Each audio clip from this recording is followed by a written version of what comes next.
नमस्कार दर्शक साथियों।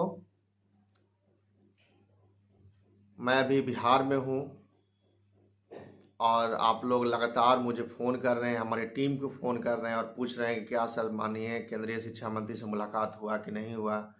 क्या सर हमारा जो है केंद्र सरकार बात मानेगी कि नहीं मानेगी। क्या एनआईओएस डिलीट वैलिड होगा कि नहीं होगा। ये तमाम तरह का सर आप वहाँ पे गए थे तो क्या हुआ, क्या स्थिति हुई, किनसे मुलाकात हुई, ये तमाम तरह, क्योंकि मैं बीच में सारा लगातार काम कर रहे थे तो कोई भी इन्फॉर्मेशन आपको नहीं दे रहे थे। खास करके बिहार में TRE 1 में जो अभ्यर्थी जिनका सप्लीमेंट्री रिजल्ट आया है उनकी बेचैनी काफ़ी है, और TRE 2 में जो जिनका रिजल्ट दे के रिजल्ट वापस ले लिया गया उनकी बेचैनी तो काफ़ी बड़ी है। मैं समझ सकता हूँ कि उनकी ज़िंदगी का सवाल है।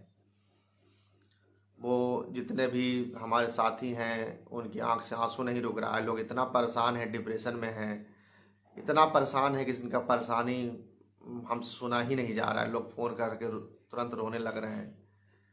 लाजमी से बात है भाई कि किन्हीं की नौकरी लग जाए, रिजल्ट हो जाए, मेरिट में आ जाए, इतना मेहनत किया है उसके बाद उनको नियुक्ति पत्र से रोक दिया जाए। ये तो बहुत जो है मतलब आप कह सकते हैं कि समझिए कि बादल फट गया, पहाड़ जो है ना भसक गया उसके सर पे। इतना दुख जो है उनके पूरे परिवार में। अभ्यर्थी तो किसी को मुंह दिखाने लायक नहीं है कि उसने क्या किया था, कौन सा डिप्लोमा लिया था कि उसका डिप्लोमा मान हो गया अचानक 3 साल 4 साल के बाद रातों रात। तो देखिए, सबका रास्ता है, हम लोग परत दर परत इस पर काम कर रहे हैं। हम आपको बता दें कि माननीय 2 शिक्षा सांसदों से हमारे धर्मेंद्र प्रधान सर का मुलाकात बात हुआ है और उन्होंने साफ कहा है, स्पष्ट रूप से कहा है कि ये मंत्रालय लेवल से डिसीजन लेना है। इसमें अकेले हम इसमें डिसीजन लें, कैबिनेट लेवल का डिसीजन लेना है। इस पे हम लोग देख रहे हैं क्या हो सकता है। हमारे माननीय सांसद जी ने कहा कि यहाँ पे 45,000 लोग नौकरी में आ चुके हैं पूरे देश में, इसी तरह से नौकरियाँ लोग ले चुके हैं, और बिहार में जो है बहालियाँ चल रही है उसमें रोक दिया गया है, और पूरे देश में इसी तरह का बहालियाँ चल रही है, सबको वंचित कर दिया गया है। इस पर जल्द से जल्द आप संज्ञान लीजिए। जल्द से जल्द बोले, संज्ञान में है हमारा बात, सारा बात हमारे ध्यान में है, संज्ञान में है, लेकिन कब तक सॉल्व होगा जो कहना मुश्किल है। और आपको बता दें कि 2-3 दिन का सत्र और जो है शायद 15-20 दिन के बाद शुरू होने वाला है, उन्होंने कहा है। तो आप देखिए, शायद जनवरी 30 तारीख से या फिर क्या, यह स्पष्ट नहीं है, लेकिन सत्र शुरू होगा तो उसमें हम लोग जो है हमारे बिहार के जितने भी 39 सांसद हैं सबसे हम लोग मिलने का प्रयास करेंगे और करके ये बात को हम लोग उठवाने का प्रयास करेंगे। देखिए, ये तो केंद्र सरकार का ड्रीम प्रोजेक्ट था, वो सबको पता है। इसको क्यों कराया गया था सबको पता है, दोबारा दोहराने की आवश्यकता नहीं है। अभी जितने भी लोग हैं पूरे देश में, लगभग लॉकडाउन में विद्यालय बंद हो गया था और विद्यालय बंद होने के बाद सबको विद्यालय बदल चुके हैं। तो माननीय सुप्रीम कोर्ट का कहना है कि आप विद्यालय मैंने फ्रेश रिक्रूटमेंट में आप नहीं जा सकते हैं। विद्यालय आप बदल लिए तो आपकी डिग्री इनवैलिड हो गई। तो सारे लोग इनवैलिड हो गए हैं पूरे देश में। तो केंद्र सरकार का इतना ड्रीम प्रोजेक्ट सब बेकार हो गया है और अभ्यर्थी तो परेशान है ही। तो स्पष्ट रूप से यही बात कही गई है कि ये मंत्रालय लेवल से डिसीजन लेना है। इसमें हम देख रहे हैं क्या हो सकता है। अब इस परिस्थिति में जिनकी नौकरी होने को है, नौकरी में नियुक्ति पत्र रोक दिया गया है, उनका क्या होगा, कब एलिजिबल होगा, सरकार कब करेगी।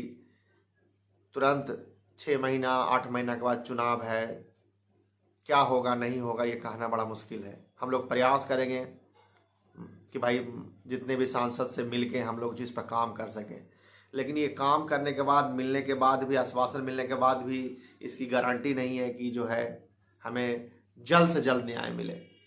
उनका क्या होगा जिनका रिजल्ट आ चुका है, न्याय मिलेगा भी तो लेट न्याय मिलेगा, तो वो तो जो अभ्यर्थी हैं वो रेस से बाहर हो जाएंगे। उनका क्या होगा जो मन में सपने सजाए हुए थे कि भाई हमको नौकरी मिल गई है, वो भी BPSC के द्वारा, यहाँ पे हमारे चयन हो गया है, उनका क्या होगा। अभी कल सीतामढ़ी में, समस्तीपुर में अभ्यर्थियों को नियुक्ति पत्र मतलब DB में जो गए थे उनको डीबी नहीं करने दिया गया। तो खैर इसमें जो है डीबी नहीं करने दिया जा रहा है, यह तमाम तरह का बात है। इसमें सरकार की गलती नहीं है, बिहार सरकार की गलती नहीं है। गलती है तो आप कह सकते हैं कि यह जो भी जितना भी गलती है वो एनसीटी की है और केंद्र सरकार की गलती है। उसने कैसा डिजाइन किया, क्या कोर्स बनाया, हमको क्यों रिलैक्सेशन दिया 6 महीना का, हमको क्यों कहा कि आप पढ़ा रहे थे इसलिए आपको छूट दिया गया। आपको जब फंसाना था तो हमको 6 महीना का और कराते। हमें जो 6 महीना का रिलैक्सेशन दिया गया, सर्टिफिकेट में उसका मार्क्स जोड़ दिया गया, यही सब मुख्य समस्या। कोर्ट ने इसी को देखा है और कहा है कि भाई आपका जो है 2 साल का डिप्लोमा नहीं है, साफ है उसमें। अब इस परिस्थिति को केंद्र सरकार कैसे सॉल्व करती है, क्या कानूनी रूप से कैसे एनसीटी को मैनेज करती है, वो एनसीटी जाने। हम लोग बार बार सब जगह यही जाके कहे हैं कि सर इसमें जो कमियां हैं उसको दूर कीजिए, जो भी कानूनी अड़चने हैं उसको दूर कीजिए। सुप्रीम कोर्ट ने जो कमियां पाया उसको दूर कीजिए। कैसे करेंगे आप देखेंगे, क्योंकि हम तो अभ्यर्थी, हम तो भाई कोर्स डिजाइन करते नहीं हैं। हम तो बस जो आपने, अब आप हमें 18 महीना में परीक्षा ले लिया, हमने दे दिया। आप हमको नोटिफिकेशन में 2 साल का बोल के हमें एडमिशन करवाए थे। माननीय सीवी शर्मा ने स्पष्ट रूप से पोर्टल पे आके प्रेस कॉन्फ्रेंस के द्वारा स्पष्ट रूप से कहे थे कि यह डिप्लोमा पूरे देश के लिए मान्य है, अपने राज्य नहीं दूसरे राज्य में जाकर नौकरियां पा सकते हैं। यह वीडियो देख के, नोटिफिकेशन देख के हमने आपके NIOS में एडमिशन लिया था। नहीं तो क्या आवश्यकता थी इतना पेन लेने का। कौन व्यक्ति है जो एक विद्यालय के लिए 2 साल मेहनत करे, 4 सेमेस्टर में परीक्षा दे, क्या आवश्यकता थी। ये सारे लोगों को सारे बातें बताई गई। हम 18 महीना में परीक्षा दे सकते हैं, हमारा करिकुलम 2 साल का, हम पढ़ाई सारा 2 साल का कर चुके हैं, लेकिन आप हमसे 18 महीना परीक्षा ले लिए। यह बोल के कि 6 महीना क्योंकि आप पहले से पढ़ा रहे थे, आप शिक्षक हैं, 6 महीना का आपको रिलैक्सेशन दिया जाता है। ठीक है, रिलैक्सेशन आप दिए कि क्या किए वो कानूनी अड़चन है, उसमें हमको नहीं पढ़ना है। मुझे पता है कि हम पढ़ा रहे थे और 6 महीना का रिलैक्सेशन पढ़ा रहे थे, इंटर्नशिप उसको भी माना जा सकता है, लेकिन इसको कोर्ट नहीं मान रही है। कोर्ट का कहना कि नहीं, वो जो करिकुलम 2 साल का होना चाहिए। खैर, कोर्ट ने जो कहा है हम उनका सम्मान करते हैं, हमको उस पर टिप्पणी टिप्पणी नहीं करना है। अब जो कह दिया सो कह दिया, आप सही होते हुए आप गलत हो गए तो हो गए। खैर, जो भारतीय संविधान है, भारतीय कानून है, उसमें चलना ही होगा हमको। जो ऊंचा पद पे बैठा हुआ है वो गलत कहे सही कहे आपको मानना होगा, आपके हाथ में विकल्प नहीं है। खैर, उस पर हम नहीं जाना है। अब इस समस्या का निदान कैसे होगा। देखिए, जितने भी अभ्यर्थी, हमने आपको पहले ही कहा है कि बिहार में हमारे जितने भी गवर्नमेंट शिक्षक हैं वो नौकरी कर रहे हैं, उनको तब तक हम पार्टी नहीं बनाएंगे जब तक बिहार में कोई केस नहीं हम पे करता है। उनका सारा डॉक्यूमेंट सारा करके हम रख रहे हैं। यदि जैसे ही बिहार में हम पे कोई केस करेगा, हम तुरंत पार्टी बन के पटना हाई कोर्ट में लड़ेंगे। हमने माननीय कपिल सर के जो जूनियर हैं उनसे लगभग 3 घंटा हमारा मीटिंग हुआ है, हमारे टीम का एक मोटी रकम देके। उसमें सारा पहलुओं पर चर्चा किया गया है कि सर पूरे देश में जो बहालियां चल रही है वो जो है रोक दिया गया है, या बिहार में जो है TRE 1 में सप्लीमेंट्री रिजल्ट आया था, एक ही नोटिफिकेशन में एक बच्चा को ले लिया गया, दूसरे बच्चा को क्योंकि रिजल्ट लेट आया था, जजमेंट के बाद आया था, तो उनको नहीं लिया जा रहा है। और TRE 2 में जजमेंट के बाद रिजल्ट आया, तो क्या बहाली चल रही थी, बहाली का नोटिफिकेशन जजमेंट आने से पहले आ गया था, तो क्या एलिजिबल है कि नहीं है। उन्होंने स्पष्ट रूप से कहा कि जो भी अभ्यर्थी हैं, कानून ये कहता है कि यदि नोटिफिकेशन आ गया है, नोटिफिकेशन में आप आवेदन कर दिए हैं, तो सरकार उसको लेगी। कोर्ट भी उसको मानती है कि भाई 2 लोगों का एग्रीमेंट हो गया है तो उस एग्रीमेंट तक लोगों को ले ले, आगे से ना ले, ऐसा कोर्ट का मानना है। खैर, हम कोर्ट जाएंगे तो हाँ व्यापक सुनवाई होगी, उस समय देखा जाएगा, लेकिन हम प्रयास क्यों ना करें, और प्रयास करना ही चाहिए। उन्होंने स्पष्ट रूप से बताया कि जो बिहार में जो लोग नौकरी में हैं वो आप लोग नौकरी कीजिए, आप हाईकोर्ट की तैयारी कीजिए। यदि आप पे कोई केस करता है तो हाईकोर्ट में निपटिए, आपको सुप्रीम कोर्ट आने की आवश्यकता नहीं है। लेकिन जो अभ्यर्थी को वंचित किया गया है, जो अभ्यर्थियों को रोका गया है, वो अभ्यर्थी फ्रेश रीट दायर करें यहाँ पे, और यहाँ पे मैं उसको 0 से Z तक सुनवाई कराऊंगा, व्यापक सुनवाई कराऊंगा। मतलब कि पूरा फुल सुनवाई होगा। सिर्फ ये सुनवाई नहीं होगी कि यह एलिजिबल है कि नहीं, यह भी सुनवाई होगी क्या हमारा डिग्री मान्य है कि नहीं। और हम प्रयास करेंगे कि मामला दूसरे बेंच में जाए, हम हमेशा प्रयास करेंगे और माननीय चीफ जस्टिस से अपील भी करेंगे, क्योंकि बड़े वकील हैं, शायद हो जाए, प्रयास हम लोग करेंगे। तो उन्होंने कहा है कि हम दूसरे बेंच में प्रयास करेंगे या उसी सिमिलर बेंच में भी जाएगा तो हम लोग पूरा का पूरा डॉक्यूमेंट लगाएंगे। जो डॉक्यूमेंट नहीं लगाया गया था जो सुप्रीम कोर्ट में हमारी सुनवाई, हम नोटिफिकेशन से लेके माननीय सीवी शर्मा का मुख्य जो आधार है नोटिफिकेशन हमारा है, सर्टिफिकेट है, और जो उनका वीडियो कॉन्फ्रेंसिंग से पोर्टल पे, वो गांधी मैदान में नहीं बोले हैं, वो अपना स्वयं प्रभा पोर्टल पे बोले हैं कि यह डिप्लोमा पूरे देश के लिए मान्य है और दूसरी नौकरियों के लिए मान्य है, ऑल पर्पस के लिए है। वो उचित प्लेटफॉर्म पे बोले हैं और वो उस समय डायरेक्टर थे माननीय सीवी शर्मा सर, और वो कह भी रहे हैं कि हम कहेंगे आके कि भाई हम डिग्री को कैसे मान्य कराएं, वो आदमी आपके साथ है। तो इस बार हम लोग केस करेंगे तो सभी लोगों को पार्टी बनाएंगे, NIOS को बनाएंगे, MHRD को बनाएंगे, NCT को बनाएंगे, केंद्र सरकार को बनाएंगे, सभी लोगों को पार्टी बनाएंगे। और सारा सवाल पूछा जाएगा NCT से, क्योंकि NCT हमेशा निकल जाती है कि भाई हम क्या करें, हमको तो जैसा केंद्र सरकार कहा है वैसा हम किए हैं। हम सीधा इन लोगों पे आरोप इस बार लगाने जा रहे हैं कि आप हमारे साथ ठगी किए हैं। अब केस का जो प्लेटफॉर्म होगा वो बदल जाएगा, क्योंकि ये सीनियर वकील से सारा कुछ बात हो रहा है। उन्होंने कहा कि आपके साथ तो ठगी हुई है, आपको नोटिफिकेशन में बोला गया कि 2 साल का डिप्लोमा है और आपको सर्टिफिकेट दिया गया 2 साल का, एडवर्टीजमेंट कराया गया पूरे देश में, पेपर के माध्यम से, सोशल मीडिया के माध्यम से, स्वयं प्रभा से, कि डिप्लोमा 2 साल का है, आपने एडमिशन लिया, लेकिन उसमें कोर्ट ने कानूनी कमियां पा दी और उसको अमान्य कर दिया। उसमें आपकी क्या गलती है? जो गलती किया होगा, जो कमियां किया होगा, उसको पकड़ना चाहिए कोर्ट को। तो क्योंकि इसलिए कोर्ट नहीं पकड़ रही है उन लोगों को कि उस पर हम लोग क्लेम नहीं किए थे।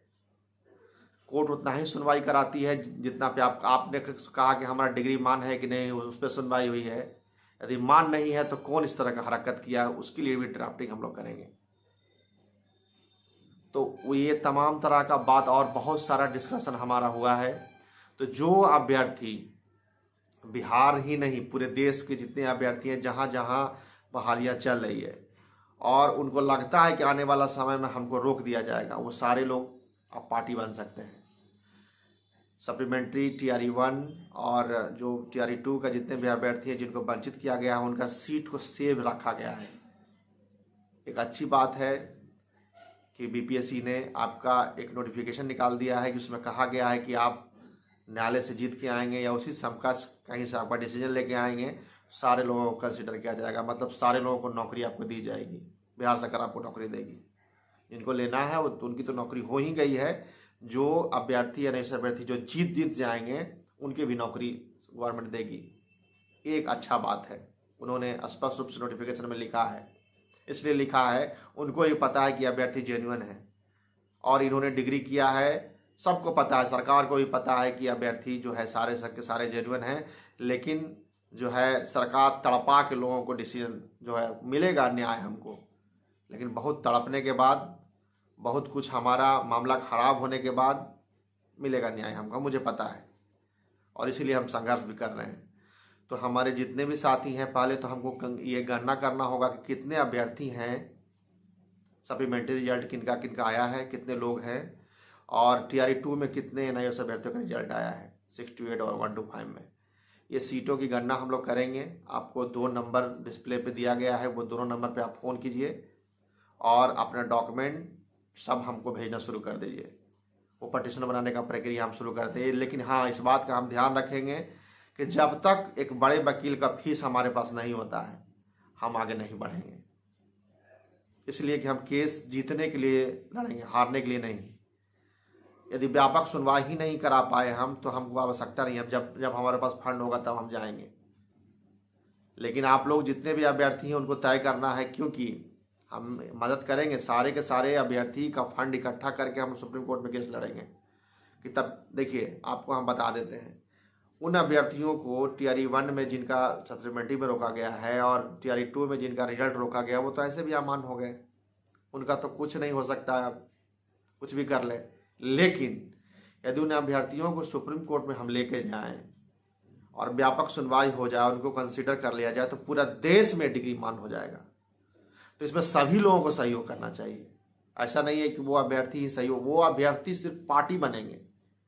इसमें नियोजित शिक्षक पार्टी नहीं बनेंगे, नौकरी जो कर रहे हैं वो पार्टी नहीं बनेंगे, लेकिन वह अभ्यर्थी पार्टी बनेंगे जो अभ्यर्थी के साथ यह विडंबना हुई है कि उनको उनकी जो रिजल्ट आने के बाद भी, रिजल्ट मिलने के बाद भी उनको वेरिफिकेशन नहीं कराया जा रहा है और नौकरी से रोक दिया गया। सिर्फ वो जाके पार्टी बनेंगे और न्याय मांगेंगे।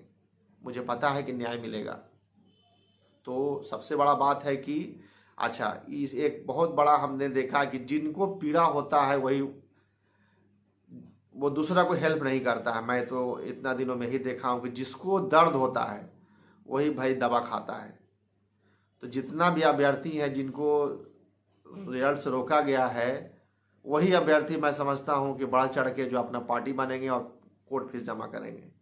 हालांकि जो पीछे से जो अभ्यर्थी हमारा, जितने भी गवर्नमेंट शिक्षक अभ्यर्थी आपको जो मदद कर रहे हैं, और उनसे भी हमारा आग्रह है कि आप पटना हाईकोर्ट के लिए पार्टी बनना। मैं उधर दिल्ली क्या गया कि आप लोग सुस्त हो गए, स्लो हो गए। हालांकि यहाँ पे कोई जो है मीटिंग करने वाला भी नहीं था। हमारा सारे लगभग टीम जो है वो निकले हुए थे, हमारे साथ ही थे।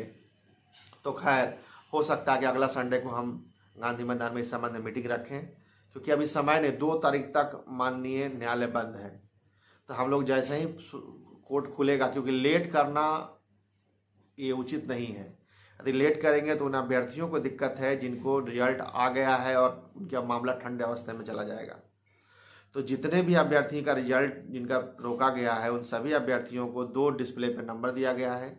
ये दोनों डिस्प्ले पे फ़ोन कीजिए, एक व्हाट्सएप नंबर भी नीचे डिस्प्ले किया जाएगा। सारे पे अपना डॉक्यूमेंट भेज दीजिए। भेजने के बाद मैं सीटों की गणना करूँगा कितने लोग हैं। यदि व्यापक लोग नहीं रहेंगे तो फंड अरेंजमेंट नहीं होगा। और हम लोग क्योंकि हम यही सीखा है इतना दिनों में कि यदि आपको सुनवाई कराना है तो बड़े वकील से कराइए, नहीं तो नहीं कराइए, छोड़ दीजिए। जब आपके पास क्षमता होगी तो आप कराइएगा। तो सभी लोग जितने भी साथी हैं, खास करके वो भी साथी जिनको केंद्रीय विद्यालय में नौकरी हुई थी और लगभग 300 एनआईएस के अभ्यर्थी हैं, उनको भी मैं कह रहा हूँ आप भी इसमें शामिल हो जाए, क्योंकि आपकी भी रिजल्ट रोक दी गई है, आपको भी नियुक्ति पत्र नहीं मिल रहा है। तो इसमें खोने के लिए तो आप सब कुछ खो ही दिए हैं, लेकिन पाने के लिए पूरा देश, यदि एलिजिबल हम हो जाते हैं तो पूरा देश में डिग्री मान हो जाएगा। जब सुनवाई पूरा होगा, व्यापक होगा, फिर से सुनवाई होगी, सब राज्य अपना अपना सुनवाई करा सकता है दोबारा। हमने बड़े वकील से मिलने से यही एक फायदा होता है कि आपको कई विकल्प रास्ता बताया जाता है। उन्होंने कहा कि जो जो राज्य प्रभावित है वो राज्य स्वतंत्र आ सकता है। तो हम तो बिहार में बहुत लोग प्रभावित हैं, तो हम जा रहे हैं, और जो राज्य हमसे जुड़ना चाहता है, जो राज्य के अभ्यर्थी जुड़ना चाहते हैं, वो जुड़ें और जुड़ के हम लोग व्यापक सुनवाई कराएं। इसी में जो है हो सकता है क्या, मुझे पता है कि बड़े वकील के साथ सुनवाई कराने पे हम लोग निकल जाएंगे। और उन्होंने ये भी कहा है कि आप लोग रिव्यू भी फाइल कीजिए। मुझे पता है कि उसमें 95% रिजेक्ट होगा, लेकिन आपको करना चाहिए। शायद जज साहब के माइंड में कोई बात क्लिक कर जाए, उन्होंने यह भी कहा है। तो उस पर भी हम लोग काम करेंगे। हम लोग प्रयास करेंगे कि रिव्यू फाइल हो, उसके लिए भी हम लोग देख रहे हैं इसी फंड से हो और वही वकील करें, ये भी हम लोग प्रयास कर रहे हैं। लेकिन बशर्ते, मैं स्पष्ट रूप से मैं कहना चाहता हूं कि हम लोग आगे तभी बढ़ेंगे जब हमारे पास सुप्रीम कोर्ट के लिए पर्याप्त फंड होगा। बाजार में चल गए और पॉकेट में पैसा नहीं है तो बाजार देखने के लिए क्या फायदा है? फिर तो वही स्थिति हो जाएगी जो पहले हुई थी। तो हम सुनवाई तभी हम लोग कराना चाहेंगे जब हम बड़े वकील को हायर कर सकते हैं। नहीं तो जब जिनके पास फंड होगा, समय आएगा तो सुनवाई वो कराएगा। हम हारने के लिए नहीं जाएंगे वहाँ पे, हम जीतने के लिए जाएंगे। हम 100% प्रयास करेंगे। और हमारा वकील ने कहा ये तो पूरा का पूरा जजमेंट उल्टा का पुल्टा है। उन्होंने कहा कि 5-5 हाईकोर्ट का जजमेंट पलट देना आज तक देश आजाद के बाद नहीं हुआ है। ये तो अचंभा है। मतलब आश्चर्य कर रहे थे कि ये कैसे पॉसिबल है और इसमें आपकी क्या गलती है। उसको एनसीटी को पकड़ना चाहिए था।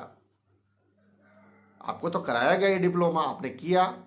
परीक्षा यूनिवर्सिटी कब लेगी, 2 साल में लेगी कि 24 महीना में लेगी कि 19 महीना में लेगी कि 18 महीने में, यूनिवर्सिटी जाने। आप तो परीक्षा देने वाले हैं। आपको कहा गया कि 2 साल का साहब ये डिप्लोमा है।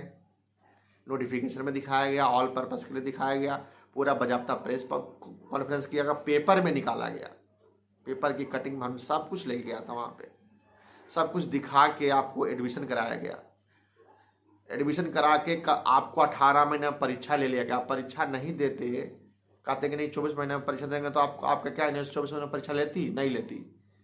उन्होंने तय किया कब परीक्षा लेना है, कब रिजल्ट देना है।